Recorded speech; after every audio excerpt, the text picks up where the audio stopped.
चलिए आज हम मॉडल वर्ब्स का तीसरा पार्ट लेकर के आए हुए हैं और इसमें हम कुछ मॉडल वर्ब्स को सीखेंगे और उनसे संबंधित सेंटेंसेस को भी देखेंगे कि उनसे संबंधित सेंटेंसेस कैसे बनाए जाते हैं और कोशिश करेंगे कि मॉडल वर्ब्स को अच्छे से ट्रांसलेट करना सीख जाएं।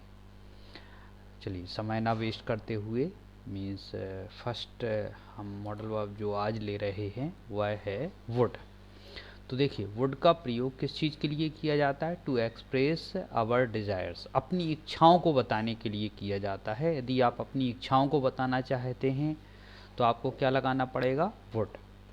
मैं पढ़ना चाहता हूँ, I would like to read.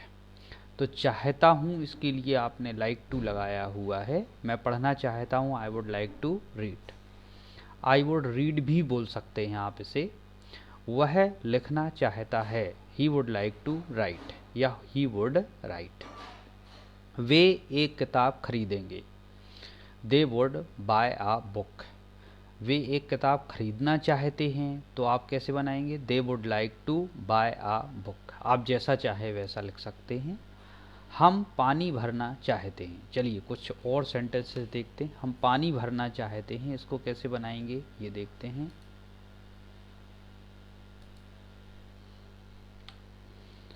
तो हम पानी भरना चाहते हैं तो हमको क्या बोलते हैं? We would like to fill water.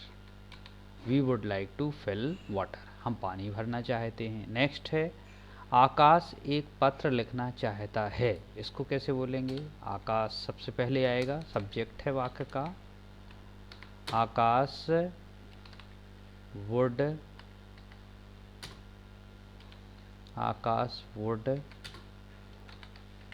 Like to right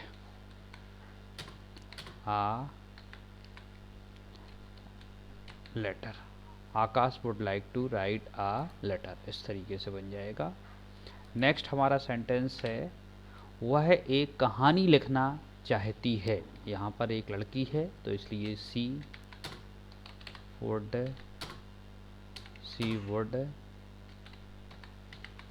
like to write a story. She would like to write a story. I hope आपको वुड का प्रयोग समझ में आ चुका होगा। तो इस तरीके से हम वुड का प्रयोग करते हैं जब हम अपनी इच्छाओं को किसी व्यक्ति के सामने बताना चाहते हैं तो। चलिए नेक्स्ट वुड के बाद नेक्स्ट देखते हैं। तो वुड का सेकंड प्रयोग हमारे सामने है। वुड का सेकंड प्रयोग कहाँ किया जाता है? To ask the desires of another person. दूसरे व्यक्तियों की या दूसरों की इच्छाएं जानने के लिए। यदि आपके घर मेहमान आते हैं या कोई व्यक्ति आता है, उसकी इच्छाएं आप जानना चाहते हैं तो वुड का प्रयोग करके जान सकते हैं। क्या आप पानी भरना चाहते हैं? Would you like to fill water. क्या आप खाना खाओगे? Would you eat food. क्या आप चाय पियोगे? Would you take tea. तो क्या आप खाना बनाना चाहते हो? क्या आप खाना बनाना चाहते हो? चलिए इस सेंटेंस की इंग्लिश बना के देखते हैं। क्या आप खाना बनाना चाहते हो? तो इसको कैसे बोलेंगे? सबसे पहले वुड लगाएंगे क्योंकि प्रश्नवाचक वाक्य है। वुड यू, क्या आप। बनाना, वुड यू लाइक टू। चाहते हो, लाइक टू लगेगा। वुड यू लाइक टू, बनाने के लिए क्या बोलेंगे? Make. Would you like to make food. Would you like to make food. इस तरीके से बन जाएगा। Would you like to make food. क्या आप साइकिल चलाना चाहोगे? तो इसको कैसे बोलेंगे?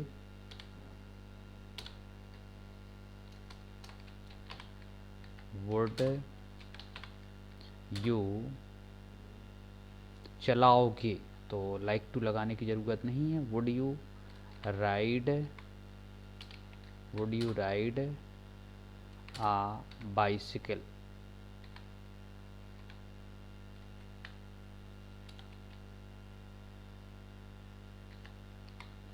Would you ride a bicycle, प्रश्नवाचक चिन्ह आएगा इसमें। हाँ, क्या आप क्रिकेट खेलोगे, क्या आप क्रिकेट खेलोगे, इसमें भी लाइक टू लगाने की ज़रूरत नहीं है। Would you play cricket, would you play cricket, इस तरीके से बन जाएगा। तो ध्यान रखिए, अगर आप चाहते हो कहना चाहते हो तो लाइक टू लगाने की ज़रूरत है। अगर आप सीधा सीधा बोलते हैं तो वुड से दूसरों की इच्छाएं पूछी जा सकती हैं। चलिए नेक्स्ट, वुड के बाद हम अगला प्रयोग देखते हैं। वुड के बाद जो अगला प्रयोग है वह है विल। तो आप जानते हैं विल का प्रयोग धमकी देने के लिए किया जाता है, लेकिन केवल आई और वी के साथ। जैसे मैं तुम्हें मार डालूंगा, आई विल किल यू। मैं तुम्हें नौकरी से निकाल दूंगा, I will dismiss you from the job. हम तुम्हें इस गलती की सज़ा देंगे, we will punish you for this mistake. हम उसे देश से निकाल देंगे, तो इसका बनेगा हम उसे देश से निकाल देंगे। आप भी बनाने की कोशिश कीजिए। वी, हम मतलब वी, और विल का प्रयोग होगा क्योंकि आप धमकी दे रहे हैं, तो we will take him out, we will take him out. Take him out मतलब बाहर निकालना, और हिम का मतलब किसी लड़के को, अगर हर लिख देंगे तो लड़की हो जाएगा। तो we will take him out from the country, we will take him out from the country, COUNTRY,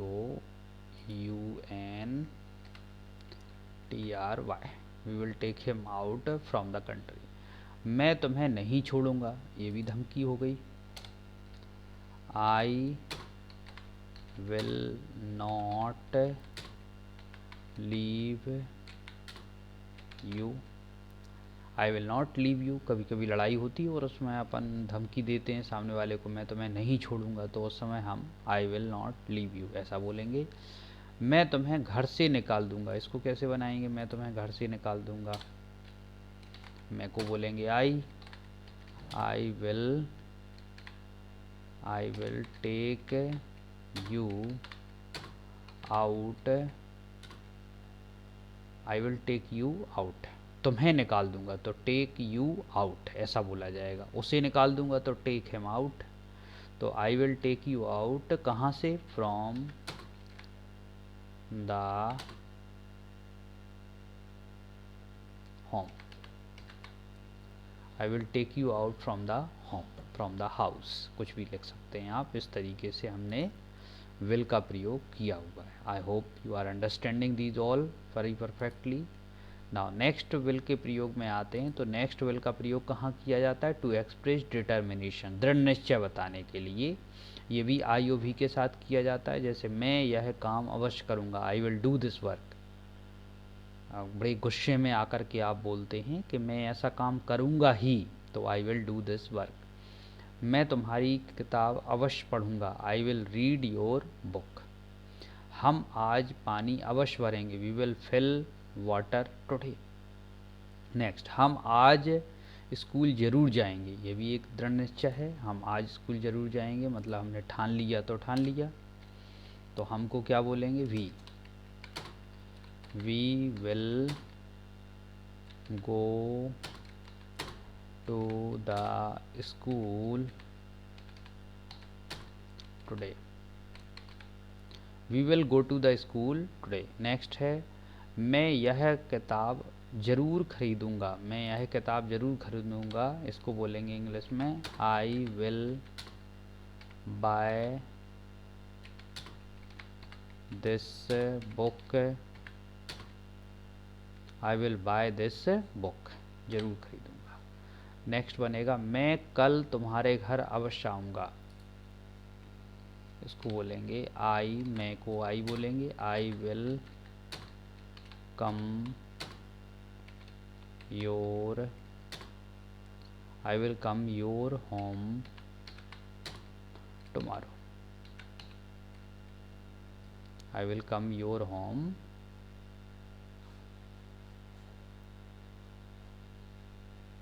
tomorrow, इस तरीके से बनेगा।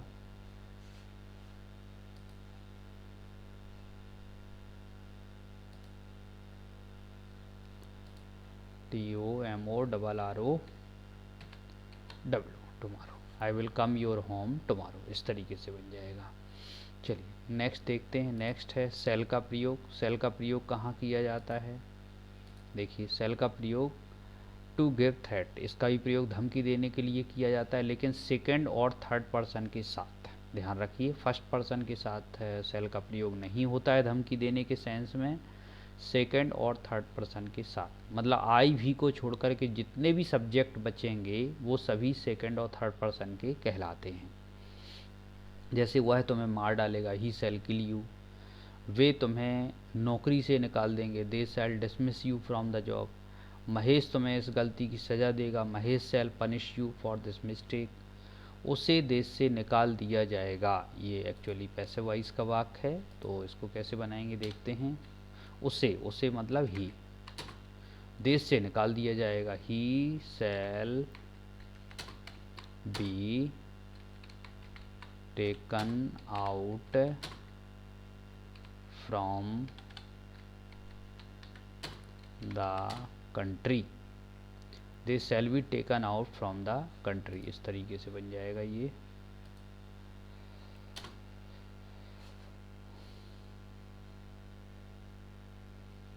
From the country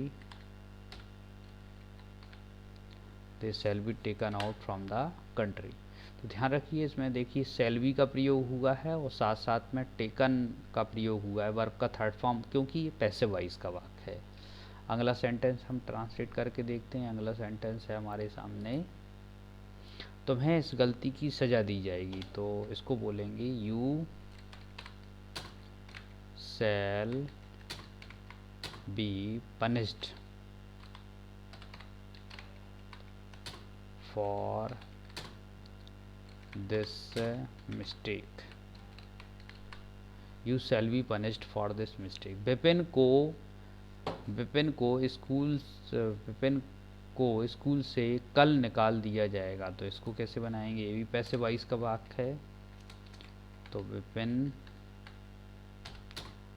shell be taken out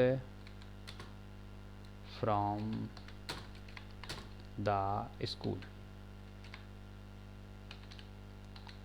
Vipin shell be taken out from the school, इस तरीके से बन जाएगा। तो इस तरीके से हमने सेल का प्रयोग किया हुआ है। तो I hope you are understanding these all modal verbs very nicely. आपको ये मॉडल वर्ब्स से संबंधित और भी सेंटेंसेस बनाना है और कोशिश करना है कि ये सेंटेंसेस आप अच्छे से समझें, उनका तर्क लगाएं कि कैसे उनकी ट्रांसलेशन हुई है और अपने दोस्तों को भी करके बताएं। चलिए नेक्स्ट देखते हैं। नेक्स्ट है हमारे सामने सेल का फिर से है टू ऑफर आवर सर्विसेज, अपनी सेवाएं देने के लिए। ये आई और वी के साथ किया जाता है, अपनी सेवाएं देने। क्या मैं आपका खाना बना दूं, shall I make your food. क्या मैं आपका पानी भर दूं, shall I fill your water. क्या हम आपकी मदद कर दें, सेल वी हेल्प यू। क्या हम आपकी मदद कर दें, सेल वी हेल्प यू। तो यहाँ देखिए सभी सेंटेंसेस में आप अपनी सेवाएं किसी को ऑफर कर रहे हैं, आप बोल रहे हैं कि मैं आपका ऐसा काम कर दूं। क्या मैं आपका सामान उठा दूं, देखिए इसकी क्या बनेगी, क्या मैं आपका सामान उठा दूं। तो सेल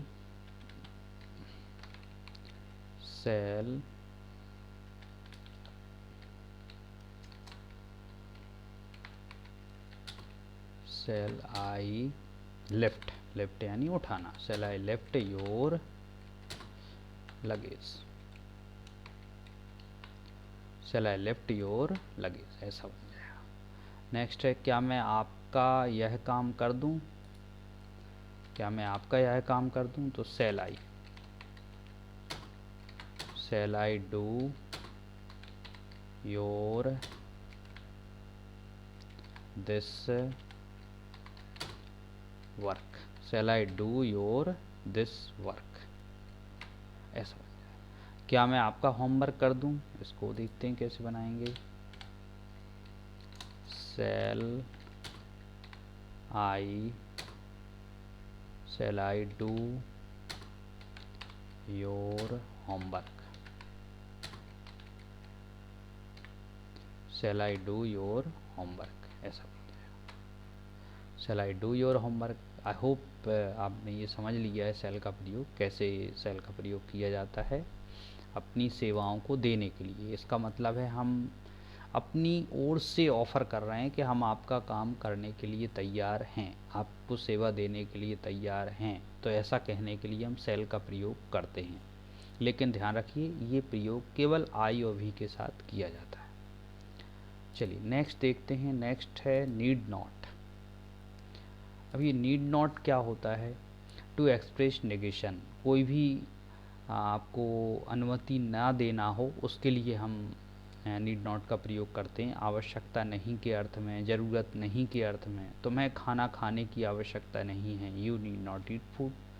उसे पानी भरने की ज़रूरत नहीं है, ही नीड नॉट फिल वाटर। उन्हें यह काम करने की ज़रूरत नहीं है, they need not do this work. ऐसा बनेगा। मुझे आज स्कूल जाने की ज़रूरत नहीं है, इसको कैसे बनाएंगे देखते हैं। मुझे आज स्कूल जाने की ज़रूरत नहीं है, तो इसको बनेंगे I need not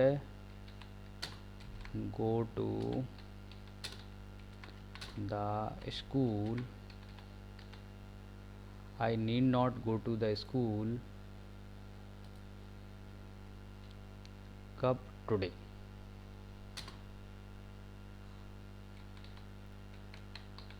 I need not go to the school today. अगला सेंटेंस हमारे पास क्या है देखते हैं।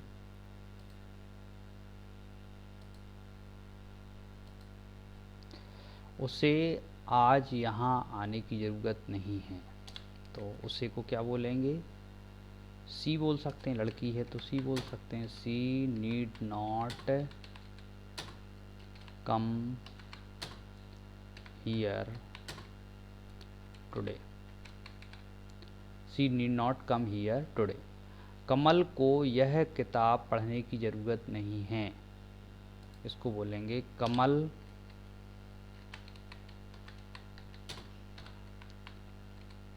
Need not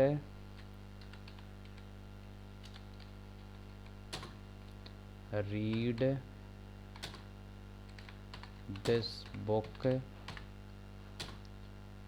Kamal need not read this book. ऐसा बनेगा। कमल को यह किताब पढ़ने की ज़रूरत नहीं है, Kamal need not read this book. तो इस तरीके से हमने नीड नॉट का प्रयोग किया हुआ है आवश्यकता नहीं के अर्थ में या ज़रूरत नहीं के अर्थ में। ये मॉडल वर्ब्स का आपने पार्ट 3 देखा। आपने यदि पिछले मॉडल वर्ब्स नहीं देखे हैं तो उनके वीडियोस आप ज़रूर देखें और उनसे संबंधित सेंटेंसेस को ज़रूर ट्रांसलेट करें। और यदि आप इस चैनल पर नए हैं तो इस चैनल को सब्सक्राइब कीजिए, लाइक कीजिए और अपने दोस्तों के बीच ज़रूर शेयर कीजिए, जिससे उनका भी इम्प्रूवमेंट आ सके और उनको भी सही जानकारी मॉडल वर्ब्स से रिलेटेड मिल सके। इनसे संबंधित सेंटेंसेस की ट्रांसलेशन कीजिए, अपने फ्रेंड्स को दीजिए कुछ सेंटेंसेस ट्रांसलेट करने के लिए, फिर आप उनको चेक कीजिए।